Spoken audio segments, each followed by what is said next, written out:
me estressar. Por mais que vocês gostem dos meus vídeos onde eu perco a linha, eu não gosto. Então é um vídeo de boa. Se você é fã de Frieren, coloque aí nos comentários, tá? Não me refute, né? Mas me faça querer assistir ou ver o Frieren de uma forma diferente. Fala pessoal, o vídeo de hoje é uma resposta ao Geek SP, também conhecido como o Carlão da Trembolona. Brinks. Enfim, bora lá ver se eu consigo. E o primeiro ponto é simples. Assistir Frieren como se fosse um shonen tradicional vai dar tão certo quanto tentar rir vendo um filme de terror. Pelo menos os antigos, porque os modernos às vezes conseguem. Mas enfim, Frieren faz parte da trinca de ouro da fantasia inspirada em Tolkien no Japão, junto com Witch Hat Atelier e Delicious in Dungeon.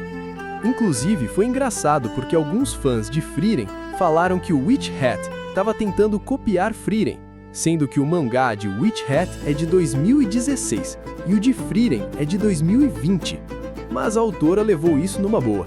Ela até falou que gostou da comparação porque também é fã de Frieren e espera que essas obras façam com futuros autores o mesmo que Tolkien fez com elas, influenciar uma nova geração de fantasia. Dito isso, eu vou começar concordando com o Carlão, porque apesar de eu gostar muito de fantasia e gostar de Frieren, eu não sou passapano. Então vamos ao ponto. Essa segunda temporada realmente não passou a sensação de temporada. Inclusive, como alguém que gosta de prosa, narrativa e criação literária, eu acompanho muitos canais de reação para ver como certas construções funcionam na prática. E a maioria, inclusive pessoas que adoraram a primeira temporada, saiu com a mesma sensação. Parecia filler. It was very interesting. Like, I have to admit, 1 or 2 episodes did feel like filler.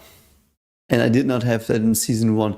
I do think it stems from that we had, like every message we had was basically tackled before once, I feel. Perhaps that's why some of the stuff felt a bit fillery.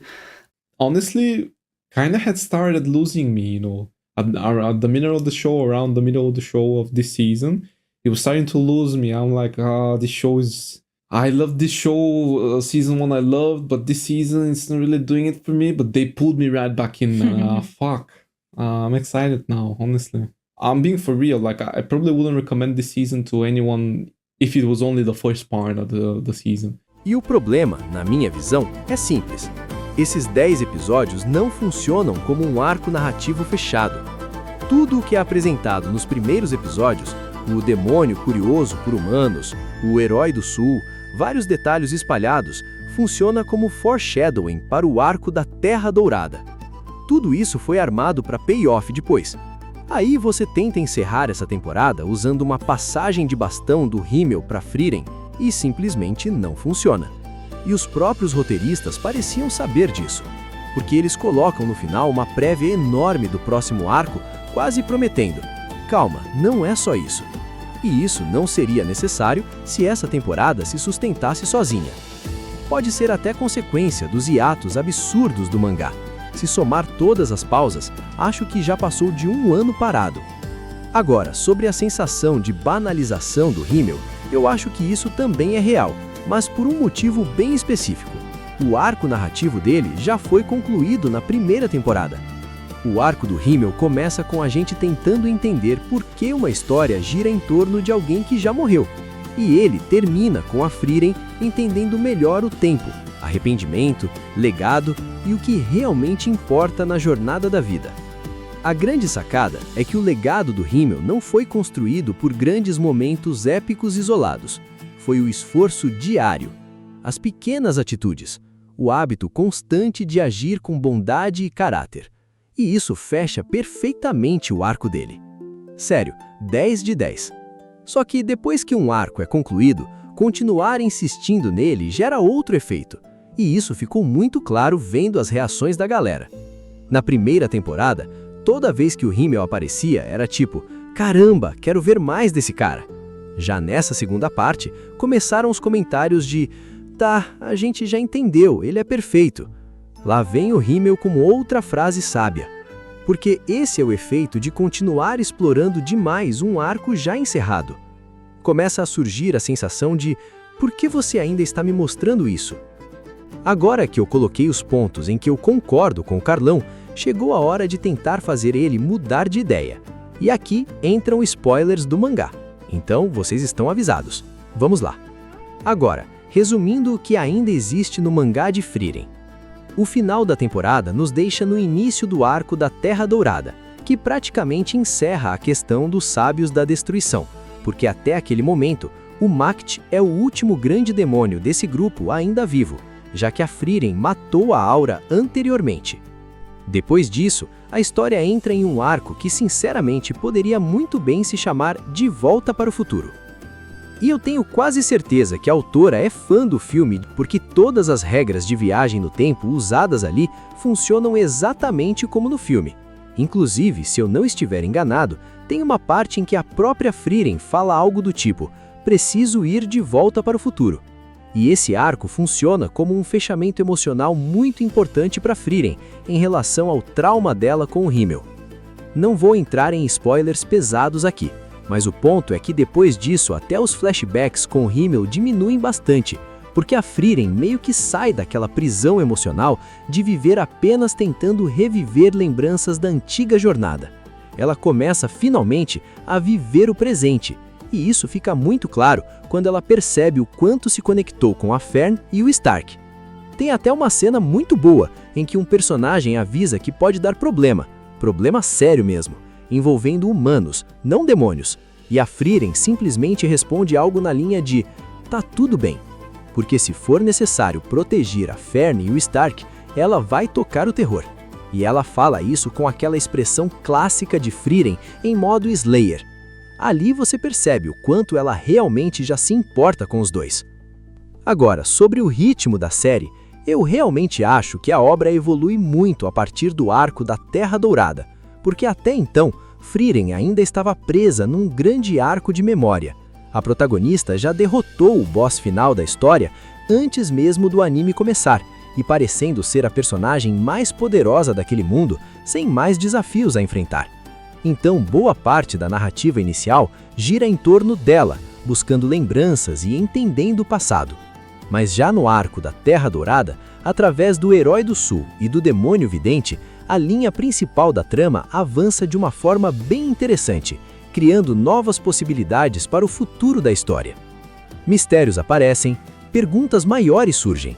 Há um mistério sobre o confronto entre os dois grandes videntes que fica em aberto, que eu não vou comentar para evitar spoiler.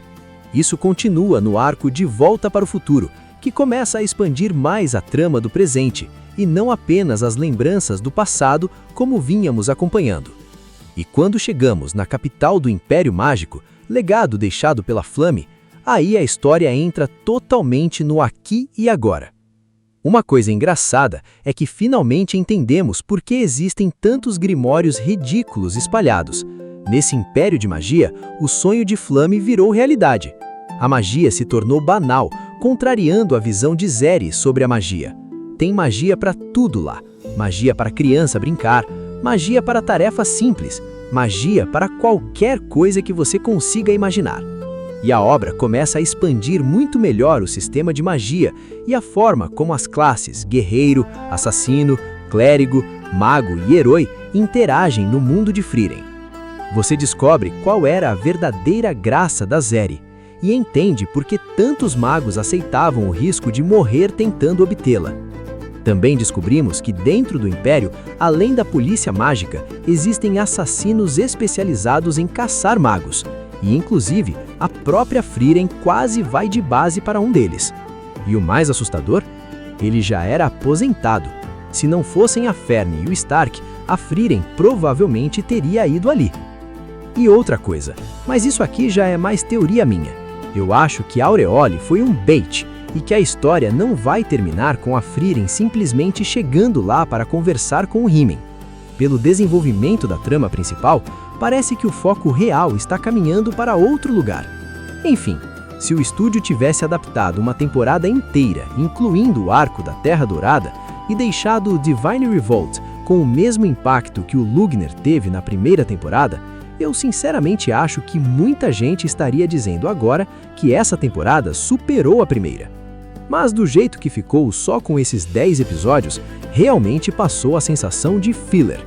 Porque você não pode passar uma temporada inteira sem fazer a trama principal avançar. Mesmo que tenha tido uma luta legal contra o Revolt, a narrativa praticamente ficou parada. E isso, estruturalmente, pesa muito. Mas enfim, eu não passei pano, só tentei apresentar os motivos pelos quais eu acho que ainda vale a pena continuar acompanhando essa história. E olha que eu nem falei metade das coisas interessantes que estão acontecendo no mangá atualmente, principalmente nesse arco mais recente. E aliás, eu nem toquei nas teorias sobre Aureole e no que pode acontecer no arco atual do mangá, porque isso já seria spoiler pesado. Bom, e esses eram os pontos que queria levantar. Será que mudam a opinião do Carlão? Isso só ele pode responder. E vocês aí, concordam? Essa parte passou a sensação de filler? Ou vocês gostaram dela como preparação para o próximo arco? Comenta aí embaixo porque quero ler as opiniões. E se você gosta de vídeos sobre fantasia, anime, filmes, construção de mundos e storytelling, já se inscreve no canal porque ainda tem muita coisa vindo por aqui. Então deixa o like para ajudar e até a próxima pausa para comentar.